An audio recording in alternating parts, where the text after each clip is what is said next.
Remember Men in Black? Yeah, I loved that movie. Me too. What if I told you it's all real? That's what I said too. But guess what? It's all real. Dude, there's no way it's all real. They talk about so much crazy stuff. Truth is stranger than fiction, my brother. Do you remember Men in Black? Of course you do. But what if I told you it's based on a true story? If you haven't heard yet, a ton of mind-blowing information has come out in the last few years, and it changes everything we know to be possible. In this Men in Black miniseries, I'm going to take you step by step through some of the super juicy disclosures that came out of the Men in Black series starting in 1997, and how they relate to real secret programs and the information that's coming out. So buckle up.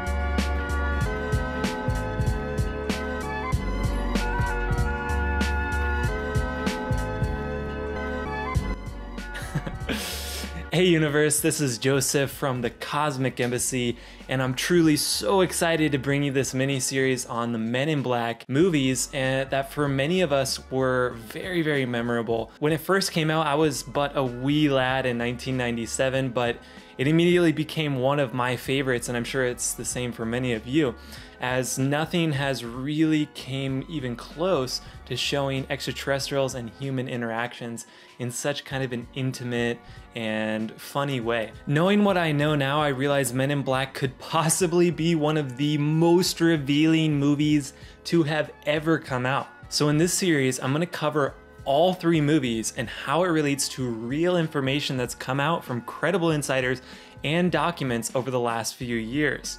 At the time of this recording, no one has even attempted this, and I intuitively know it will be very valuable going forward. So make sure to subscribe and stick around for the whole series as it comes out, because at the end, I'm going to give you some stunning big picture disclosures and how it's all relevant right now. And I'm going to cover the newest movie, Men in Black 4 International, when it comes out, and we'll see if it continues, expands upon, or waters down the epic disclosures of the Men in Black series. So let's get started. As an aside, I do highly recommend purchasing or rewatching this movie if you already have it to complement this video, as I'm going to play very small clips as to stay in the fair use realm, and it's definitely worth a rewatch. Links below. So let's get into it. So to start off, it's important to note that there are many reports and testimonies from people all around the country and the world that describe witnessing a UFO crash or some strange event, and immediately after, Men in Black type characters actually do show up and threaten them to keep quiet or try to cover things up. And I won't go into too much detail about that because there's so much on the internet already about this subject. What I will add though is that they do actually refer to Men in Black type characters in Tom DeLonge's newest books, which I cover in great detail on this channel. Highly recommend watching those if you're interested. So anyway, the movie starts off with an appropriate scene with an illegal immigration crossing. And it gets really interesting when you realize the Men in Black are not at all interested in the humans moving around the borders. And they're there to catch a real illegal extraterrestrial alien. Mikey?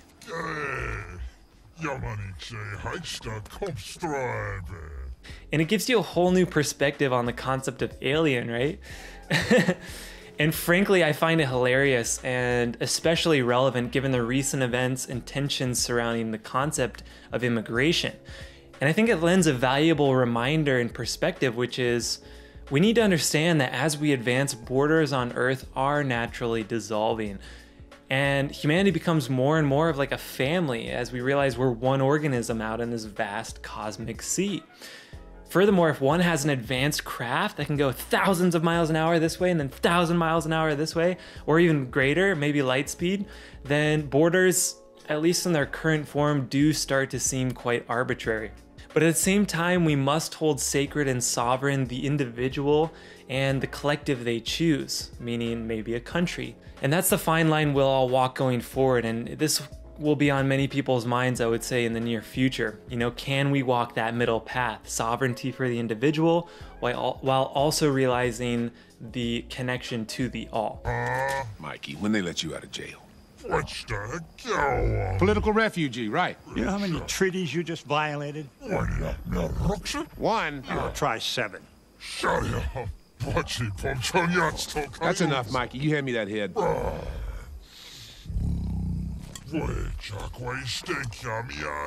Put up your arms and all your flippers. So anyway, they catch this alien making an illegal crossing, and there's some interesting references to him getting out of jail, Mikey, when they let you out of jail? which implies there's an extraterrestrial jail, and also that he's broken many treaties. Political refugee, right. You know how many treaties you just violated? One. Try 7. Which implies that there are many different treaties that we have between us and various extraterrestrials. Now, both of these concepts, even though they sound a little far-fetched, we've actually heard from insider testimony, and actually we do have some documentary evidence to corroborate this, as covered in detail by Dr. Michael Salla's work, Galactic Diplomacy. And the book's description, just to give you a little taste, introduces firsthand witness and whistleblower testimony revealing that the USA, Britain, Russia, and other major national governments have secretly been conducting, or at least known about, diplomatic relations with different extraterrestrial civilizations since at least 1952. And that date that is in Dr. Salla's real book is really interesting, because we'll notice a little bit farther ahead in the movie, they actually reference right around that same exact time as when they made the Men in Black, when they made some of these treaties. Hey man, what the hell is all this? Back in the mid-1950s, the government started a little underfunded agency with the simple and laughable purpose of establishing contact with a race not of this planet. So that could be a direct correlation from the movie to the real life. Anyway, I'll drop some links in the description below to some of these documents that suggest that we have already treaties with extraterrestrial. So besides recent detailed witness testimony, we actually do have an increasing amount of historical evidence that highly suggests that not only has there been contact, but detailed relations and protocols have already been hashed out between at least 2 different extraterrestrial nations, and likely many more, just like what is talked about in Men in Black. But what if we already have detailed agreements with hundreds of E.T. civilizations? We'll get more into that later, but it's important to point that out right in the start, as it's a key component of Men in Black, and perhaps we'll find out a key component of the current, now real human experience. Now, you'll find throughout the movie that some of the key information is referenced in a very short, simple manner like this. Political refugee, right. You know how many treaties you just violated? And this is one of the ways the mainstream like to put forth ideas without going into too much detail. And there's much talk in the awakening and disclosure communities about telling you without telling you, or soft disclosure. And I believe history will prove Men in Black is one of the best examples of this. So anyway, this alien ends up reacting, let's just say poorly, to one of the Border Patrol officers, and Agent K, one of the Men in Black, has to shoot the alien. And then the alien explodes, alien goo goes everywhere, and this is where it starts to get really interesting and really revealing, actually, we'll find out. Because what happens is a containment crew comes and they begin to cordon off the area, and they start to decontaminate and cover up the entire scenario, both physically and in the minds of the people.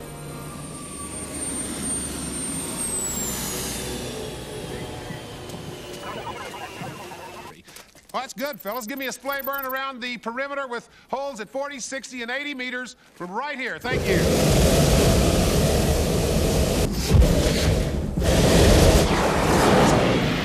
That's good. Thank you.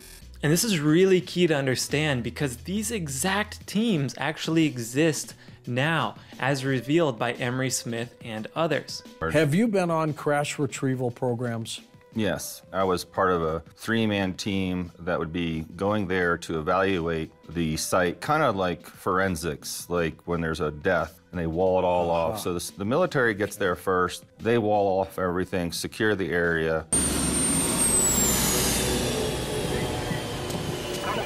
And then we get sent in before anyone else goes there to basically look at all the material in the craft, if there's any bodies, what's safe to touch, what's not. It's basically a triage of the area. Is it safe to go? If it is, then other teams come in. We're collecting debris, we're collecting devices, we're collecting bodies. Tell me about contamination and the possibilities that the planet could get contaminated.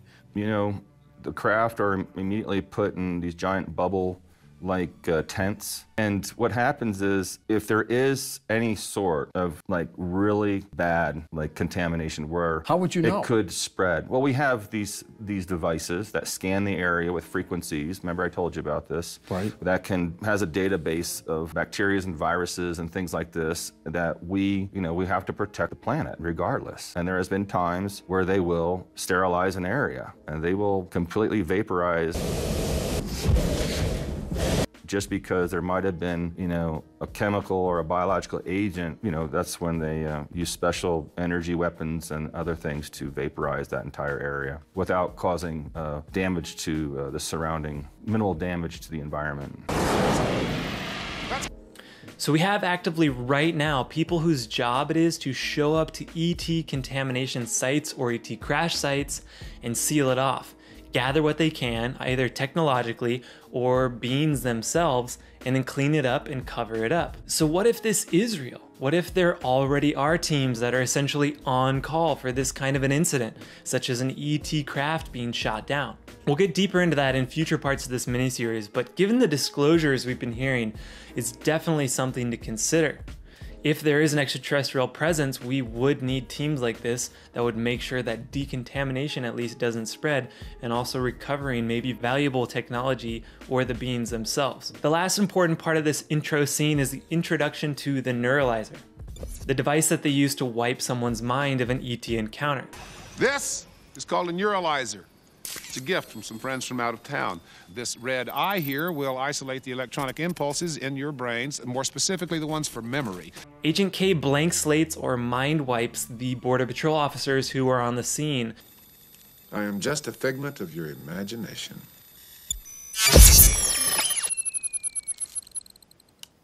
Damn, what a gullible breed. And importantly, implants a new memory in them. I'm serious, fellas. You're lucky to be alive after a blast like that.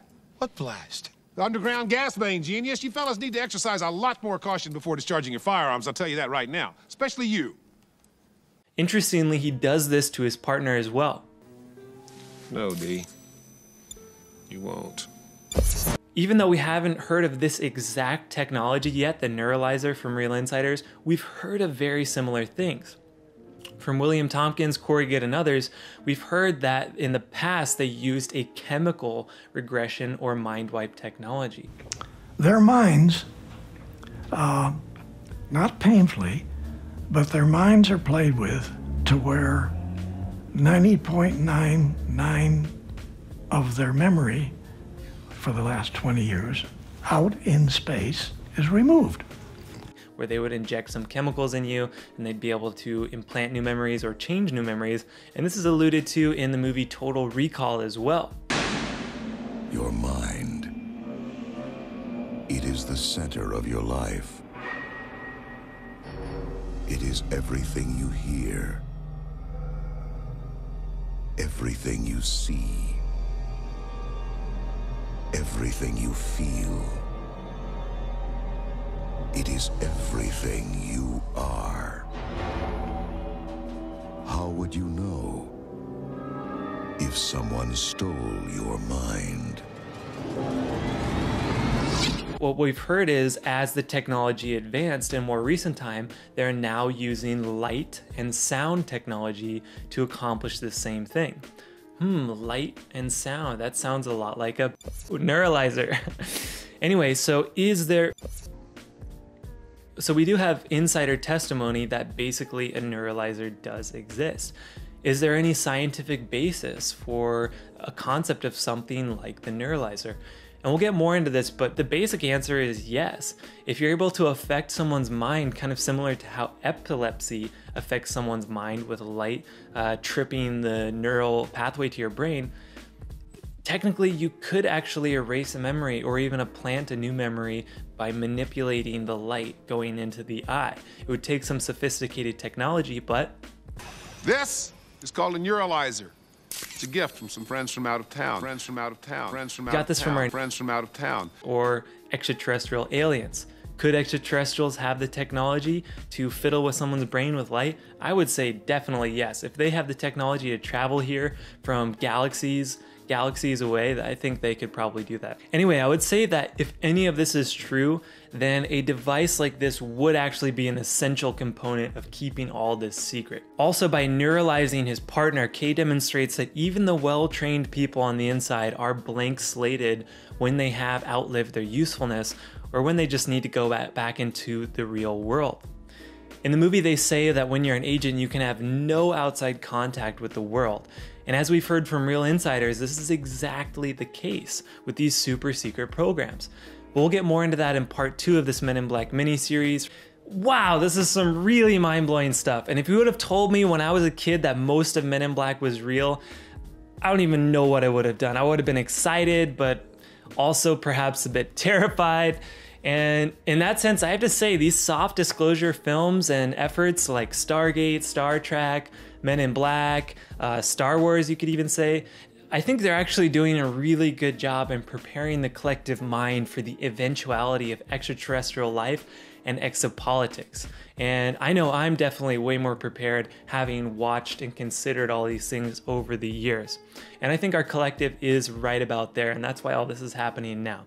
Anyway, thanks for watching part 1. Make sure to like this video and subscribe for the rest of this epic series. Obviously, there's so much more to cover as this was just the intro scene of the first movie. Tell me down below, what do you think? What if Men in Black is real? Dude, what if E.T. immigration is already a thing? What if there's secretly already extraterrestrial immigrants here? Make sure to comment because I'll read some of the best comments in my next upcoming videos. And here's the best comments from my last video, Cargo Cult. All right, so I'm on a roof. I'm gonna read the best comments. I got this from Potato Jet, one of my favorite YouTuber. Anyway, here's the best comments from the last video, Cargo Cults. EB Music Man 86, love this religion cough cough. I'm glad you noticed that, bro. Teresa Rowland, such truths softly spoken for those still asleep. May it filter into their dreamed realities. Oof, well said. Homemade Smash, I love everything about this video. I love everything about you. Thank you so much. Aaron Kuhn, love it. This is great insight into how every religion came into being. Keep up the amazing videos, man. Thanks, Aaron Kuhn. Love you, bro. Can't wait to be on your show again. Journey to Truth, check it out. Steve G, when you see a saucer, everything changes for you. I did it in the 70s. I did in the 70s, and I've worked this out for myself over the last 45 years. Glad to see it coming out. A new dawn for humanity? Yeah, exactly. And not the old dystopian type new dawn, the real new dawn where we meet the universe. Ascension Diaries, absolutely stunning video, 11 out of 10. Thank you so much, Alexis. I love you. Check out her channel, Ascension Diaries, if you get a chance. JBV, loved this video, excited for God's book review. It's coming, bro, I promise, it's coming. Bob Stannard, very thought-provoking and well done. I hope that even a partial disclosure is forthcoming. I think if partial disclosure happens, full disclosure is bound to happen. Once the cat's out of the bag, it's out of the bag. Nicholas, I wish I lived to see it. You'll see it, brother. You're seeing it right now. Robert Young, most important message. Thanks, Robert. All right, now for the best comment. #1 winner, Sildren Hasely.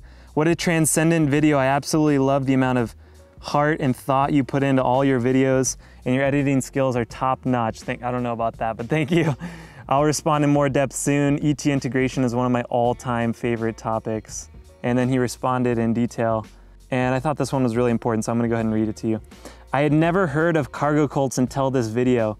That's an amazing example of how the human mind takes what it doesn't understand and adapts it to its established belief structures. People's minds are so tightly held in tiny little boxes, it's going to be wild to see what all happens when the lids to those boxes are opened up.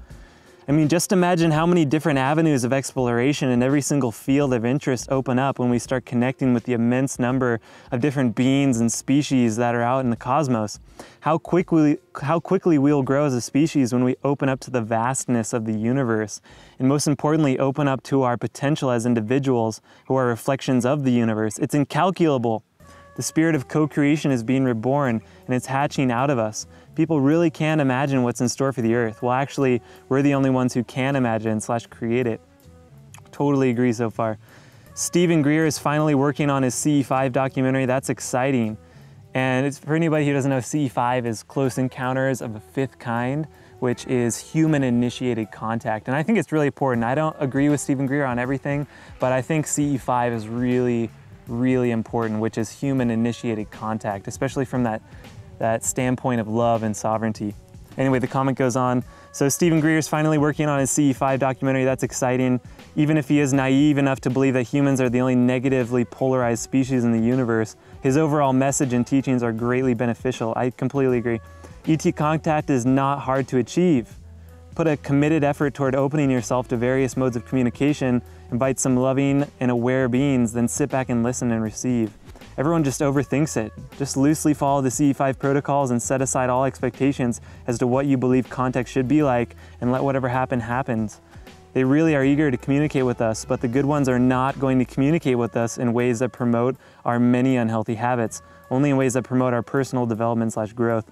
Personal contact is one of the all-time quickest ways we can open our consciousness up to greater awareness and usher in new and exciting realities. Man, that was the best comment I've ever seen ever. I hope there's some comments like that on this video. Feel free to comment below. I'll read the best ones in my next video. Love you.